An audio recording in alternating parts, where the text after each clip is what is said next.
லிங்க அபயம் அருட்பெரும் ஜோதி அருட்பெரும் ஜோதி தனிப்பெரும் கருணை அருட்பெரும் ஜோதி திரு அருட்பிரகாச வள்ளல் பெருமானா திவ்ய திருவடிகளே சரணம்.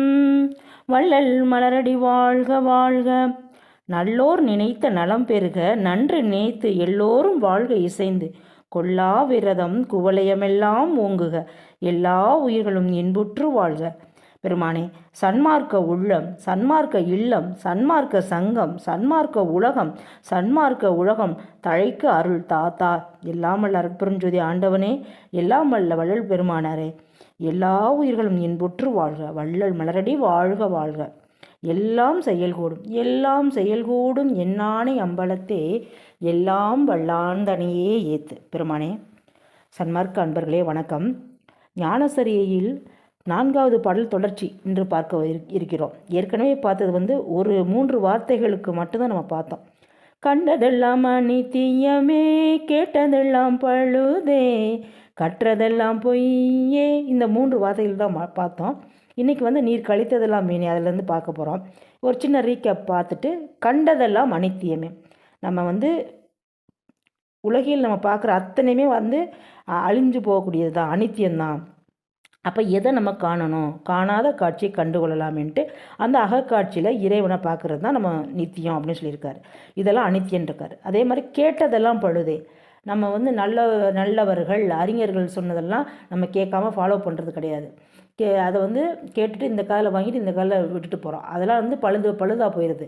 அப்போ நம்ம எதை கேட்கணும், தவ அனுபவத்தில் நாதம் முதலிய ஸ்தோத்திரங்களை உற்று கேட்டேன்னு சொல்லியிருக்கார் பெருமான். அடுத்து கற்றதெல்லாம் பொய். நம்ம உலகில் படிக்கிற நம்ம சாகர கல்வி, சாகாத கல்வியை படிக்கணும். கற்றேன் சிற்றம்பல கல்வியை என்றும் கருணை நெறி விட்டேன்னு சொல்லிட்டு கற்றதென்றும் சாகாமல் கற்றதென்றும் சாகாத கல்வி என்று கண்டு கொண்டு அப்படின்னு சொல்லிட்டு அந்த பாடல் கூட நம்ம பாடியிருப்பாங்க பெருமானு. அடுத்து இன்னைக்கு பார்க்க போகிறது நீ கழித்ததெல்லாம் வீணே, உண்டதெல்லாம் மலமே, உட்கொண்டதெல்லாம் கூரையே, உலகியல் இதுவரையும் உண்மை அறிந்திலீரே. நீர் கழித்ததெல்லாம் வீணே. அப்போ எவ்வளவோ அனுபவிக்கிறோம். ஏதாவது பார்க்கு போகிறோம், சினிமா போகிறோம், பீச்சுக்கு போகிறோம், அது இதெல்லாம் கழிக்கிறதெல்லாம் வீண் தான். இந்த உலகியலில் கழிக்கிறதெல்லாம், அதாவது இந்த நாடகம் பார்க்குறது, இந்த செல் பார்க்குறதெல்லாம் உணவு நாடக காட்சின்னு கூட நம்ம இதில் பார்த்தோம் போன பதிவில். இப்போ பெருமான் அவர் பெண்ணாசியில் கிடையாது. அவர் நம்ம உலக மக்களுக்காக எழுதுறாரு. அவர் மேலே ஏற்றி எழுதுகிற மாதிரி எழுதுவார். அதாவது ஒப்பார் இல்லா ஒற்றியப்பா உன்னை மறந்தேன், மாதர்கள் தம் வெப்பார் குழியில் கண்மூடி விழுந்தேன், எழுந்தும் விரைகின்றேன், இப்பார்நடையில் கழித்தவரை ஈர்த்து கொடுபோய் செக்கில் இடுவிப்பார் நமனார் என்பதனை நான் நினையாது அறிவை விடுத்தேனே அப்படின்னு சொல்லிட்டு அவர் மேலே ஏற்றி சொல்லியிருப்பார். அப்போ இதில் இந்த உலக நடையில் இந்த பெண்ணாசையில் விழுந்தவங்களை கழித்தவங்களை நமன், அதாவது யமன் போய் கொண்டு போய் செக்கில் இடுவானா. அப்போ அதை இந்த உலகில் கழிக்கிறத சாடுறாரு பெருமானார். அப்போ நம்ம எதை கழிக்கணும், அப்போ இறைவனோட அழகை பார்க்கணும், அவனை கண்ணார காணணும். அவன் சிந்தை கழிக்க கண்டு சிவானந்தம் அது ஒன்னோட ஒரு பாடலில் படிப்பாங்க. அப்போ இறைவனை சிந்தையில் ஏற்றி அவனை கழிக்கணும், அதில் சந்தோஷப்படணும். பன்னால் உன் அருட்புகளை பாடுகின்றார் பணிகின்றார், நின் அழகை பார்த்து பார்த்து கண்ணார உளம் குளிர் கழித்து ஆனந்த கண்ணீர் கொண்டாடுகின்றனர் அப்படின்னு சொல்லுவார். அப்போ இறைவனோட அழகை பார்த்து கண்ணார பார்த்து கண்குளிர பார்த்து நம்ம கழிக்கணும். அதுதான் கழிக்கணும், அதுதான் உண்மையிலே கழிக்கணும். நம்ம உலகில் கழிக்கிறதெல்லாம் இந்த இதெல்லாம் வீண். இந்த பார்க்கு பேச்சு அது நாடகம் பார்க்குறது, இந்த உலகத்தில் என்னென்ன சந்தோஷப்படுறோமோ அதெல்லாம் வீணாக போயிடும் அப்படின்னு சொல்கிறாரு. அடுத்தது உண்டதெல்லாம் மலமே. இப்போ நம்ம சாப்பிட்றோம் இவ்வளவோ இந்த விருந்துகள், நம்ம இப்போல்லாம் பார்த்திங்கன்னா கல்யாணம் ரிசப்ஷன்லாம் வகை வகையாக எத்தனை டிஷ் அது வீணாக்கு போட்டு கொண்டு போய் கொட்டுறாங்க. அதெல்லாம் சாப்பிட்டா மறுநாள் மலமாக தான் போகுது. நம்ம சாதாரண உலகில் சாப்பாடே நம்ம சத்து உணவை தான் சாப்பிட்ணும். அதுவே நம்ம பெருமான் சொல்கிறது நம்ம ஃபாலோ பண்ணுறதில்ல. அப்போ கொலையெல்லாம் மாமிச உணவு உண்றவங்களாம் அந்த நாத்தத்தை போக்குறதுக்கு அதுக்கு மசாலா தெரியும், அதை உடம்பை கெடுத்து வச்சு பழுதடைஞ்சு சீக்கிரம் உயிர் விட்டுறாங்க. அப்போ அதெல்லாம் பெருமான் இந்த சாப்பிட்ற சாப்பாடெலாம் மலமாக போயிடுது அப்படின்னு சொல்கிறாங்க. அப்போ நம்ம எதை சாப்பிட்ணும்? அமிர்தத்தை சாப்பிடணும். நம்ம போன திருவடி புகழ்ச்சிகளோடு நம்ம பார்த்தோம். கல்லுண்டால் என்ன புகண்டார் கனகசபை நடுவே கண்டதுண்டு சிற்சபையில் உண்டதும் உண்டதடி அப்படின்னு சொல்லிட்டு அந்த கல் தான் வந்து இந்த சாகாமல் இருக்கக்கூடிய கல், அந்த அமுதம். அது வந்து சிற்சபையில் வந்து சாப்பிட்டது. அப்புறம் அம்மையை கண்டேன் அவளாறு கொண்டேன் அமுதம் உண்டேன் அப்படின்னு பாடியிருப்பாங்க பெருமாள். அப்போ அமுதத்தை உண்டணும். நம்ம வந்து சாதாரண சாப்பாடை சாப்பிட்டு செத்து போகக்கூடாது. சாகாமல் இருக்கக்கூடிய அந்த அமுதத்தை தவ அனுபவத்தில் வந்து சிற்றம்பல நடுநாயகத்தில் அது வந்து உச்சிக்கு கீழே உள்நாக்கு மேலே உள்ள பதம் இது வாயத்திரவாதேன்னு சொல்கிற மாதிரி அந்த அருட்பெருஞ்சோதி ஆண்டவனை வந்து நம்ம தவ அனுபவத்தில் வந்து அதை கண்டுட்டு அதில் தான் அமுதம் சொல்லிட்டு கூட இப்போ பெருமான் வந்து மகாமந்திரத்தில் சொல்லும் போது அதை தனிப்பெருங்கருணைன்றது வந்து அமுதத்தை குறிக்கக்கூடியது தான். பேரொழி பொன்னொழி பார்த்துட்டு வந்து அமுதம் சாப்பிட்றது தான் வந்து அந்த தனிப்பெருங்கருணைன்றதில் கூட பெருமான் சொல்லியிருப்பாங்க. அப்போ வந்து மதிமண்டலத்து அமுதம் வாயார உண்டு அப்படின்னு சொல்லிட்டு கூட சிவயோக நிலையில் நிறையா பாடலில் வந்து அமுதம் சாப்பிட்றத வந்து சொல்லியிருப்பாங்க. அப்போ அந்த அருள் அமுதம் பொருள் அமுதம்லாம் வந்து பெருமானாருக்கு வந்து இறைவன் கொடுத்ததை வந்து நம்மளும் சாப்பிடணும்னு சொல்லிட்டு சொல்கிறாரு. அதை சாப்பிட்டா தான் நம்ம சாகாமல் இருக்க முடியும். நம்ம உலகில் சாப்பிட்ற சாப்பாடை வந்து சத்துவக்கு கெடுதி அதெல்லாம் வந்து அழியக்கூடிய சாப்பாடு, நம்ம உடம்பு அழியக்கூடியது, இதை உடம்பு அழியாமல் காக்கக்கூடியது வந்து நம்ம அமுதம் சாப்பிட்டா தான் அப்படின்னு சொல்லிட்டு இந்த உலகில் சாப்பிட்றத வந்து சாடுறாரு பெருமானார். உண்டதெல்லாம் மலமே உட்கொண்டதெல்லாம் குறையே, உண்டதெல்லாம் மலமே உட்கொண்டதெல்லாம் குறையே, உலகியலில் இதுவரையும் உண்மை அறிந்திலீரே. அப்போ உட்கொண்டதெல்லாம் குறையனா நம்மளுக்கு வந்து ஒரு மன நிறைவே வராது. இப்போ நல்லா சம்பாதிக்கிறாங்க, வீடு வாசல் வாங்குறாங்க, கார் வாங்குறாங்க, ஆபரணங்கள் வாங்குறாங்க, நகை நட்டு வாங்குறாங்க, அளவுக்கு மீறியே வாங்குறான். ஒருத்தன் வந்து ஒன்றுக்கு 10 கார் வச்சுருப்பான், ஒன்றுக்கு 2 கார் வச்சுருப்பான், ஒரு வீடு 4-5 வீடு வச்சுருப்பான், நகை 100 பவுன் 200 பவுன் வச்சுருப்பான். இதெல்லாம் வந்தால் கூட அவனுக்கு திருப்திப்படாதான். அப்போ உட்கொண்டது அவன் உள்ள என்னென்ன வாங்கி வச்சுருக்கான வாழ்க்கையில் அவனுக்கு அதெல்லாம் வந்து அவனுக்கு வந்து ஒரு மன நிறைவு ஏற்பட்டுச்சா? இல்லை இன்னும் தேவை, இன்னும் ஒரு திருப்தி இல்லாமல் வந்து அவன் வந்து ஓடிக்கிட்டே தான் இருக்கான். ஒரு மன நிறைவு வந்து அவனுக்கு ஏற்பட்டதில்லை. அப்போ வந்து நம்ம உள்ளே அதாவது மனசில் கொண்டதெல்லாம் குறையுதா அப்படின்றது தான் பெருமானை வந்து இங்கே சொல்கிறாரு. உட்கொண்டதெல்லாம் குறையே, உலகியலீர் இதுவரையும் உண்மை அறிந்திலீரே அப்படின்னு சொல்லிட்டு பெருமான் வந்து சாடுறாங்க. அப்போ இந்த உலகியலில் உண்மை அறிந்திலீரேன்னு சொல்கிறாரு. இதை கூட இதுக்கு ஆப்டான பாடலில் இன்னொரு பாடல் கூட இருக்குது. இப்போ இந்த கண்டதெல்லாம் அனைத்து இதுக்கு மாதிரியே வந்து பண்ணாத தீமைகள் பண்ணுகின்றீரே, பகராத வன்மொழி பகர்கின்றீரே, நன்னாத தீயின நண்ணுகின்றீரே, நடவாத நடத்தைகள் நடக்க வந்தீரே, கண்ணாக காக்கின்ற கருத்தனை நினைந்தே கண்ணார நீர் விட்டு கருதறீரே. அதாவது இந்த உலகத்தில் பண்ண கேவலமான வேலையெல்லாம் நம்ம தீமைகள்லாம் பண்ணுறோம் அப்படின்றத சொல்கிறாரு. இது வந்து கெட்ட வன்மொழியெல்லாம் பேசுகிறாங்க, தீய மொழிகள்லாம் பேசுகிறாங்க, அதெல்லாம் சொல்கிறீங்க. அதை சேராத இடத்துலலாம் சேர்ந்துட்டுருக்க தீயவர்களோடலாம் போய் சேர்ந்து பழகுறீங்க, அவங்கக்கிட்ட போகிறீங்க, நடவாத நடத்தைகள்லாம் செய்கிறீங்க, செய்யக்கூடாத நடத்தையெல்லாம் சரியில்லாததெல்லாம் செய்கிறீங்க. ஆனால் இறைவனை வந்து கண்ணார நினைத்து அவனை வந்து கண்ணீர் விட்டு அவனை வந்து இப்போ அழுதறியன் தொழுதறியன் சொல்கிற மாதிரி அவனை வந்து கண்ணார நீர் விட்டு நம்ம கருத்து அறிய மாட்டேங்கிறோமே. எண்ணாத எண்ணவும் நேரும் ஒரு காலம். அப்போ அதெல்லாம் வந்து இதெல்லாம் ஒரு காலத்தில் நம்ம நினச்சி நம்ம ஐயோ இதெல்லாம் வந்து நம்ம இப்படி உலகிலேருந்து இந்த மாயையிலேருந்து இது பண்ணுவேன்னு சொல்லிட்டு அப்போ நினச்சி நம்ம வந்து நம்ம காலம் போன பின்னாடி வருந்துவோம். அதை எத்துணை கொள்கின்றீர் பித்துலகீரே அப்படின்னு சொல்லிட்டு பெருமான் வந்து நம்மளை பார்த்து பாடுறாரு பித்துலகீரேன்ட்டு. அதான் வந்து திருமூலர் கூட சொல்லியிருப்பார், முகத்தில் கண் கொண்டு பார்க்கின்ற மூடர்கள் அதாவது அகத்தில் தான் கண் கொண்டு பார்க்கணும், அப்போ தான் ஆனந்தம் வரும் அப்படின்னு சொல்லியிருப்பாங்க.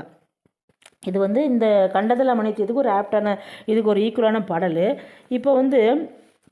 இப்போ உலகியலீர் உண்மை அறிந்திலீரே அப்படின்னு சொல்லுவார். என்ன ஒரு உண்மையை வந்து நீ தெரிஞ்சுக்கிறல அதை பார்க்க போகிறோம். அந்த உலகியலரை பார்த்து சொல்கிறாரு, உட்கொண்டதெல்லாம் குறையே உலகியலீர் இதுவரையும் உண்மை அறிந்திலீரே.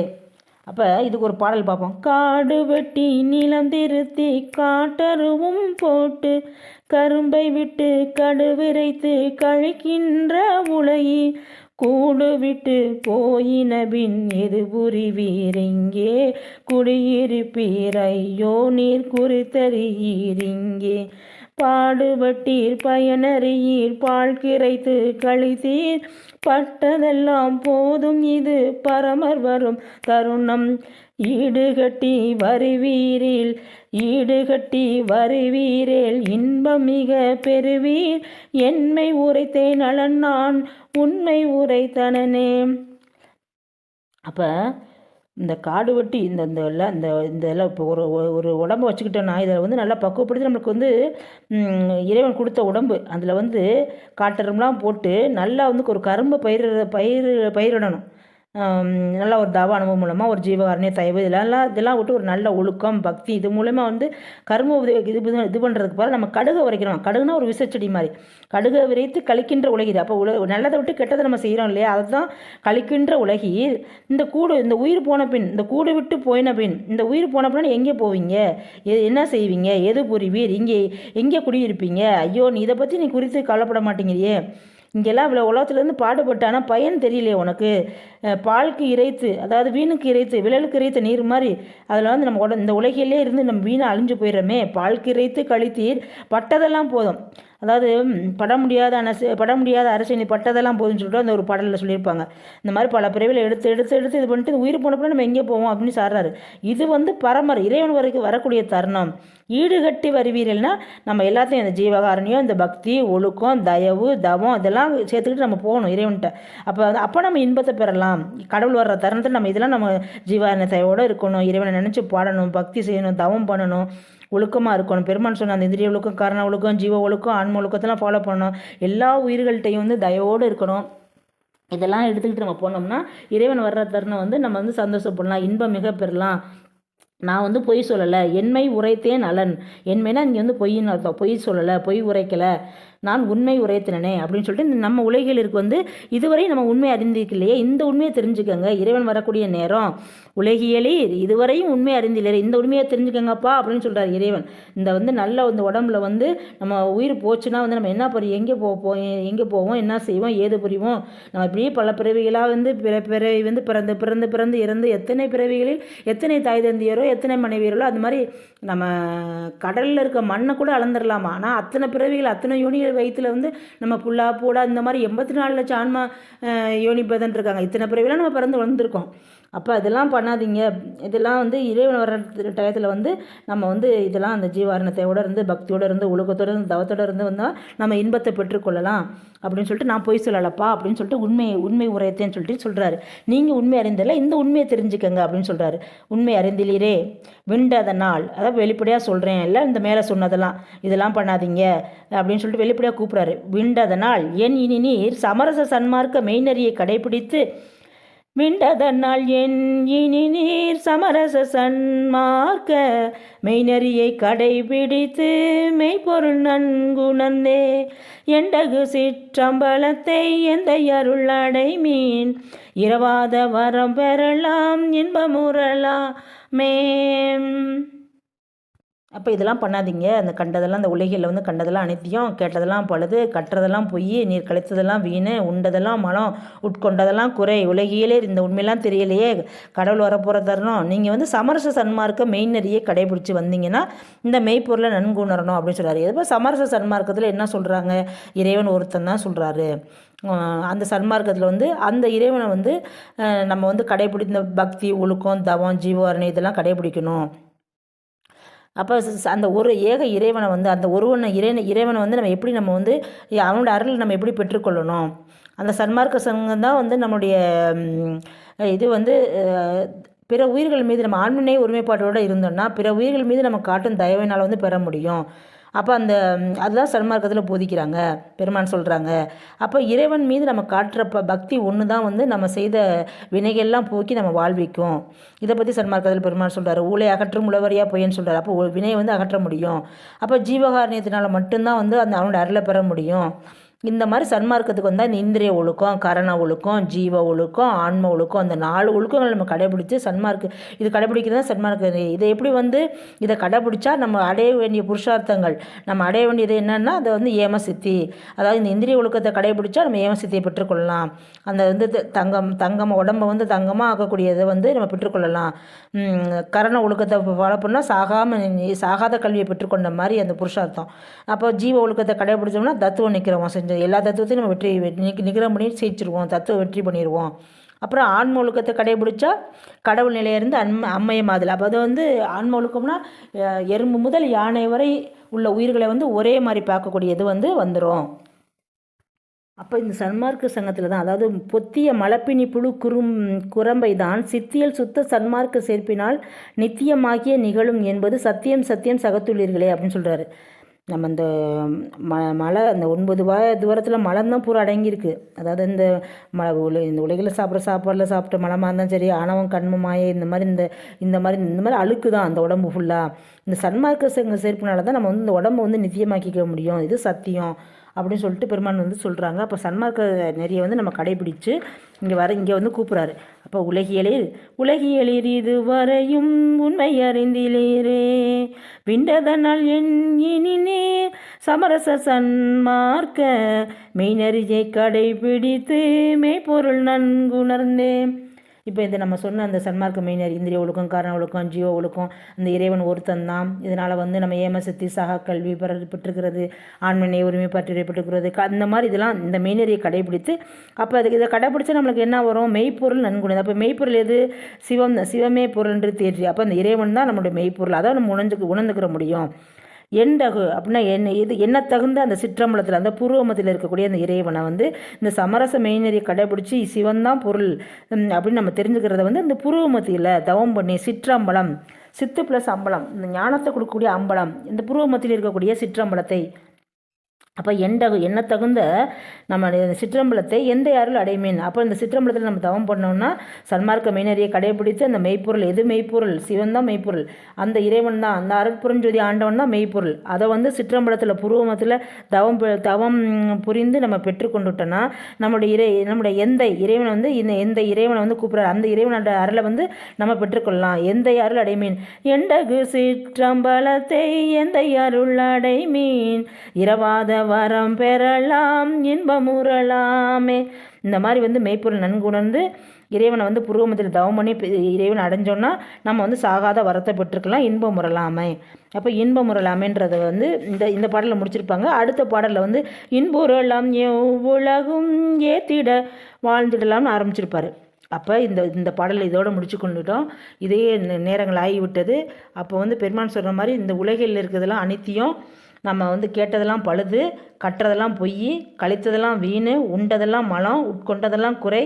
அப்போ இதெல்லாம் விடணும்னு சொல்லியிருக்காரு. இந்த உலகில் இந்த வரைக்கும் நீங்கள் உண்மை தெரிஞ்சுக்கல, இப்படியே உலகில் சிக்கிக்கிட்டு இருக்கீங்களே, மறுபடியும் இந்த பிறவி சுழற்சியில் சிக்கிறீங்களே. அப்போ நம்ம இறைவனை காணணும், இறைவனுடைய நாத முதலிய ஸ்தோத்திரங்களை இறைவனுடைய தவ அனுபவத்தில் கேட்கணும், சாகாத கல்வியை கற்றுக்கொள்ளணும்.